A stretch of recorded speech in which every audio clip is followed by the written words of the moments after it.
What's up YouTube, True Evil here, back with another Neverness to Everness video, and today we're going to be walking through where every single pool as well as pool currency is located in the game, because a lot of people have been messaging me about the launch rewards and just being like, bro, they said they were going to give all these pools, where are they? I feel like I haven't even gotten half of that. Well, this is going to be the checklist for you. The first place I want to point out where you can get standard banner pools is going to be ascending your characters. And the reason I want to point this out is they included these pools in that 169 possible on 1.0.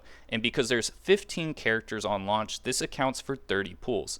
But of course, no one is going to be getting all of those pools immediately because you have to upgrade your characters, and personally I am only leveling up 7 characters currently. So out of the 30 possible, we have 7 of these standard pools, as well as, you have to get to hunter level 50 to be able to get the second pool, which if you're a free to play light spender, no one is going to be there currently. So that is a little bit unfortunate, as well as you're going to need every standard banner character to get these. So there's 15 characters in the game currently. I am missing 3 from the standard banner, so I can only get up to 24 of these, and then you just need to equate the leveling up on your checklist and how many of the characters you want to level up. So this is where a good chunk of taking away 15 to 20 of those pools is going to come up,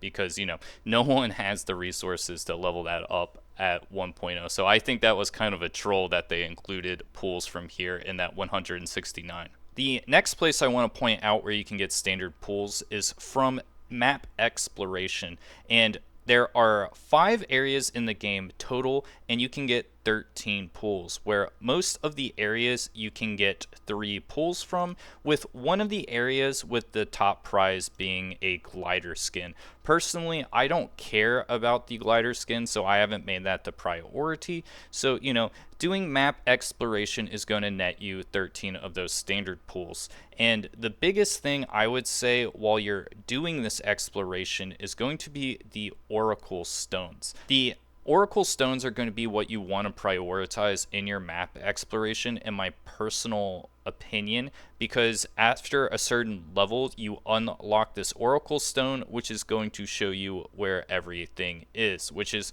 really nice, trying to find those loose ends on the Oracle Stones, as well as getting Oracle Stones is going to get you pool currency as well.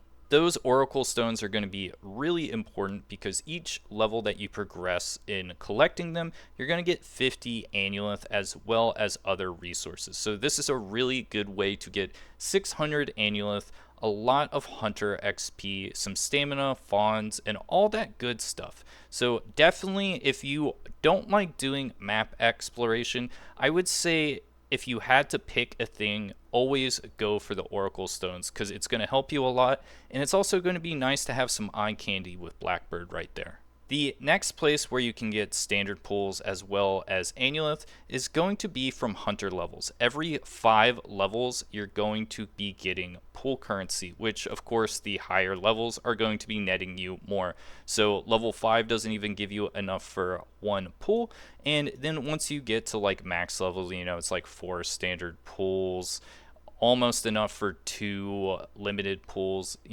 This is just going to be naturally progressing. So if you're trying to count down where that 169 standard pools are, well, a lot of them are here as well, which it's going to take a while to get these 4 standard pools especially. So be sure to put those on your checklist when you're where are my pools, bro?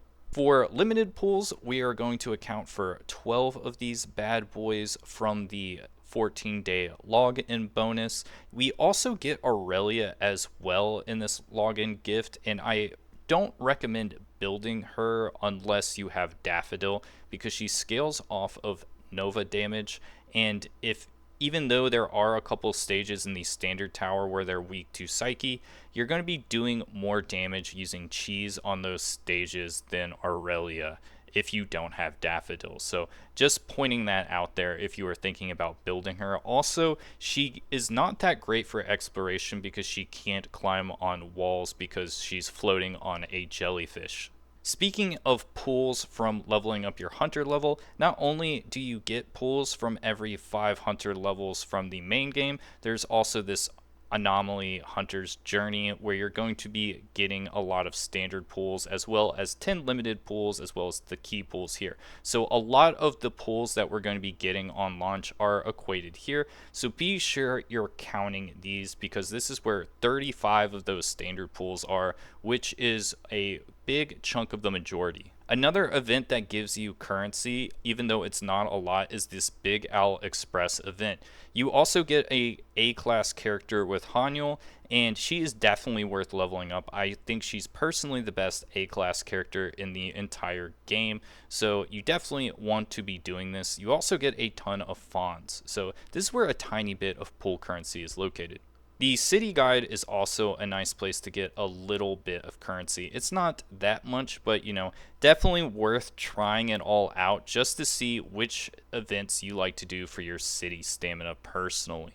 Then there is going to be the Arc Collection event, which doesn't even give you enough to get one pull, but is a nice thing to use as a checklist to make sure that you got all the S-class arcs in the game for free. I currently do not have them all because, I got all the best arcs for the characters I want to build personally, and I'm going to work with that for a while. You can also get a tiny bit of pool currency from doing the trial with Annulith. Just pointing that out. You don't get it for doing it with the A classes, just this. Worth doing. It's about 10 seconds, get 20. It's barely anything, but the 3 of this is definitely worth more. The next place where you're going to be getting pool currency is the in-game mode Beyond the Rails. For the first version of this, you're going to be getting enough Annulith to get a 10 pull, and then when you unlock the version which is going to rotate, you're not going to be getting nearly as much. It's a little bit less than half of what the initial pulls are going to be off this, so you're going to be getting about 5-ish pulls from this, probably a little bit less.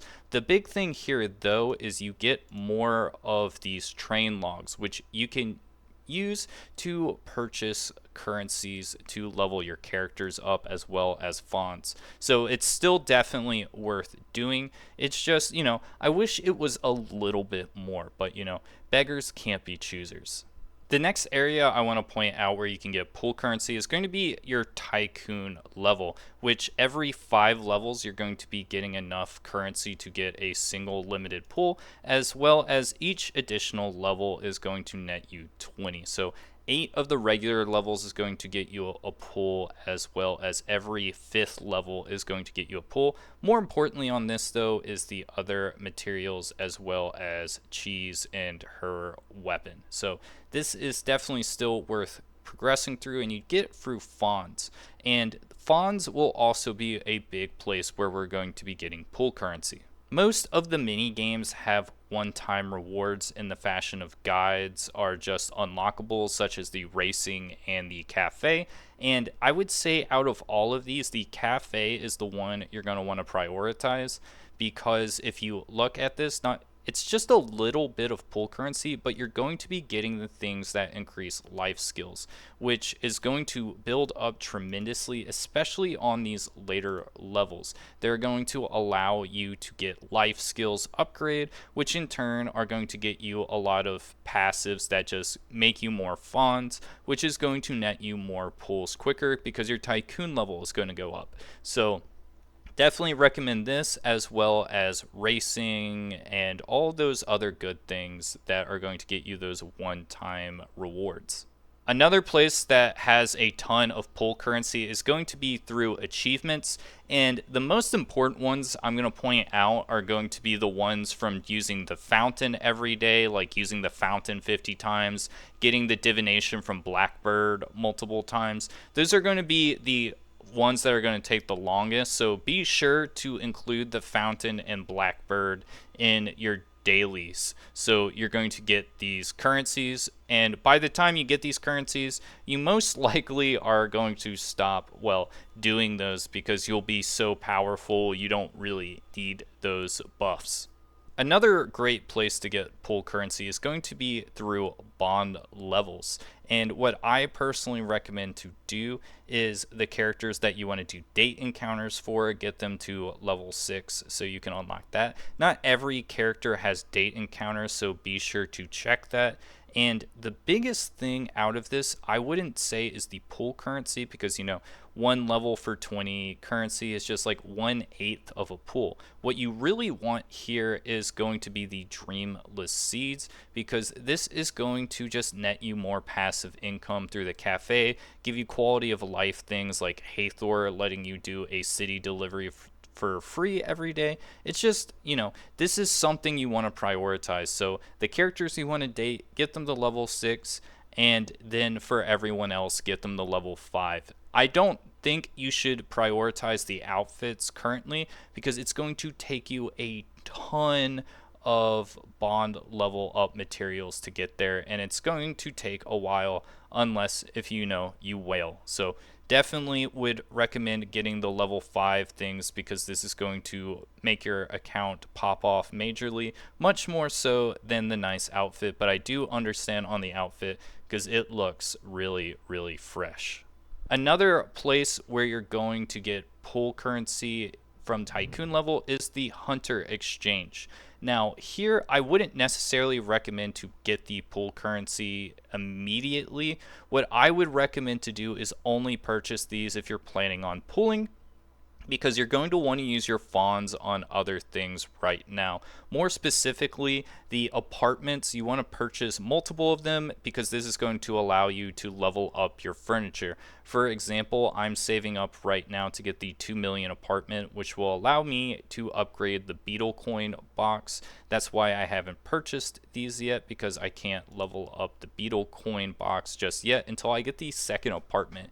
And you might be saying, True Evil, you have 2 million, why don't you just buy the 2 million apartment? It's because Cheese needs 1 million fawns to be able to pop off, so I want to wait till I have 3 million before I purchase it. And I think it's going to be worth it because Cheese does tons of damage.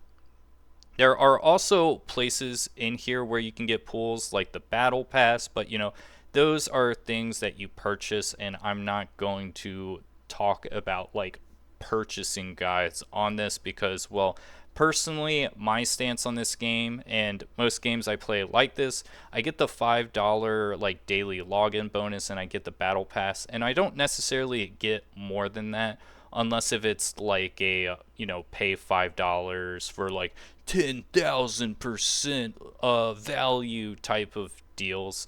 So like personally, purchase as much as you want. I know some people who have spent a wazoo, but I like doing like a little bit of progression a day, and they even put in the corner here, please spend responsibly. So just a little point out. The last place I'm going to point out where you can get pool currency is going to be Pink Paws Heist. You can use your pink tokens to get Annulith, as well as the first time you collect certain items in the game mode, you're going to be getting Annulith that way. So that's also a nice little place to get some. But personally for me, I'm going to be getting a cosmetic, and it's so little Annulith, I'm not going to try to grind this. Personally, I did my 3 runs to get the million coins, and then I'm waiting until the next reset, because I've been seeing people do like hundreds of these to get the currency, and it's just like, I know I'll definitely burn out if I do something like that. So personally, I'm just going to do the couple I need to do every bi-weekly, and I'll eventually get these items. It's not a big deal for me, but let me know how you feel about that. So that's where all of the pool currency and pools are currently located in the game for 1.0. I'm sure I missed like 20 Annulith somewhere, but the good thing about that is there will definitely be someone to point out what I missed in the comments. So if you've been making that checklist and you've done everything here to try to get that final stretch amount of Annulith, be sure to check the comments as well as point out what I did miss. So hope you enjoyed the video, and be sure to subscribe for more Neverness to Everness content.